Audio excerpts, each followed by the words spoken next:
Hey everybody, welcome to Travel Talk Tuesday.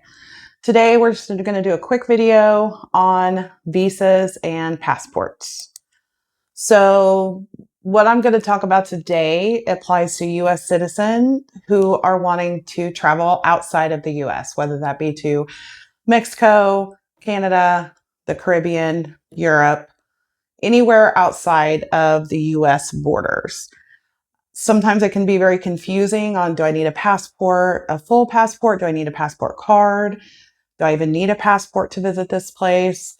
And then there's another one thrown in there called a visa. A lot of times you have to have an electronic travel authority, in other words, a visa, to travel to areas other than the United States.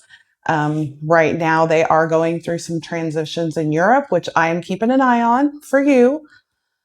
And I will relay that information on as it becomes available. I know these changes are happening in fall of 2026, and it's going to add additional countries in Europe that currently don't require an ETA or a visa, travel visa to visit, but they will starting at the end of this year. So if you have plans to travel to Europe in 2027 or later in 2026, you might want to talk to your travel agent if you have one, or give us a call and we can help walk you through that. Just a quick little disclaimer, I am not an expert on visas. I'm not an expert on passports. I just do a lot of research. I've never worked for the US government or for the passport authority. I've never been through any classes, but I do a lot of research. I have kept an eye on a lot of travel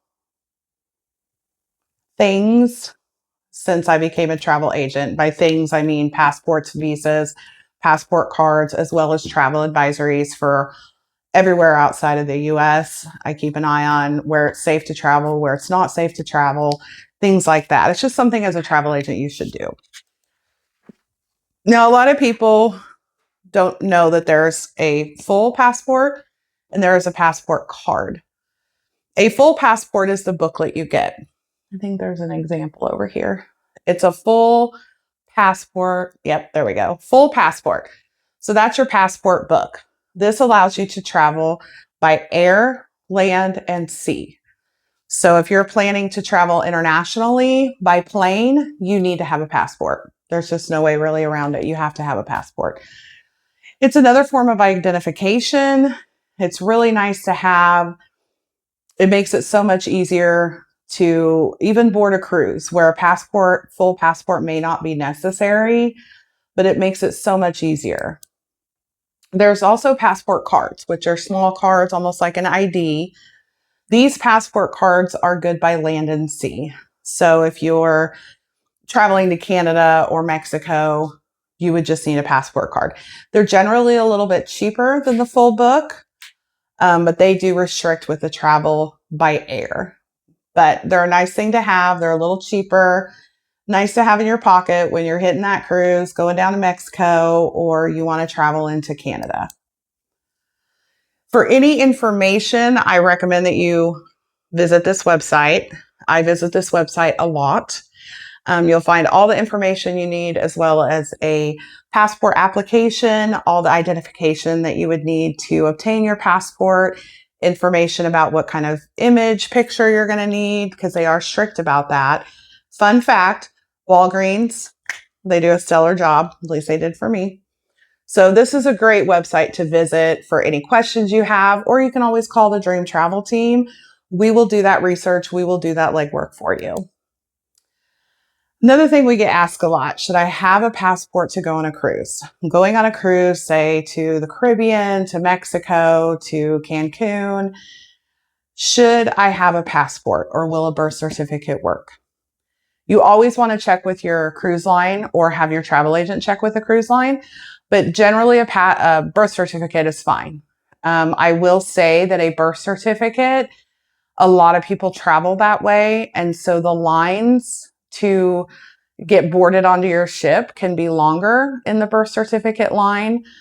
Passport is just such a an easier streamline to getting onto the ship. So I highly recommend, if you're going to be cruising frequently, to go ahead and get that passport, even if it's just a passport card. It's going to make it a lot easier, a lot smoother transition onto the ship. You'll see a lot of birth certificate lines that are quite long because it is different. It's a different form of identification and boarding the ship. So I highly recommend a passport. I highly recommend a full passport. If you can afford it, if you have the means to do it, I would definitely do it because it's good for 10 years. It opens the door to all kinds of travel, whether it just be a quick Caribbean cruise, or if you want to go down to into Mexico, if you choose, or up into Canada, or if you want to travel into Europe, into some of the bigger locations, kind of the fancier travel. I highly recommend a passport, a full passport. Visas. Do I need one where I'm going?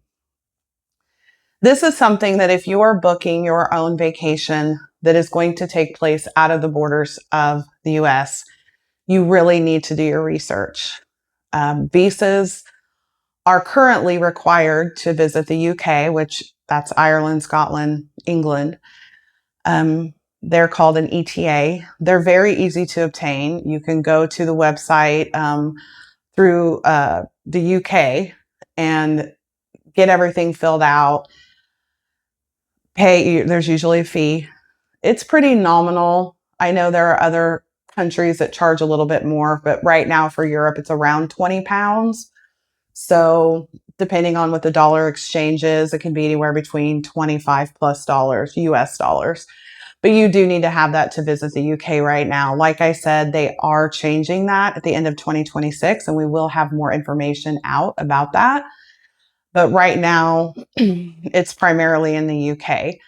Australia and New Zealand, you do have to have a visa to visit. I do know that Australia and New Zealand charge a little bit higher. They have basically a tourist fee.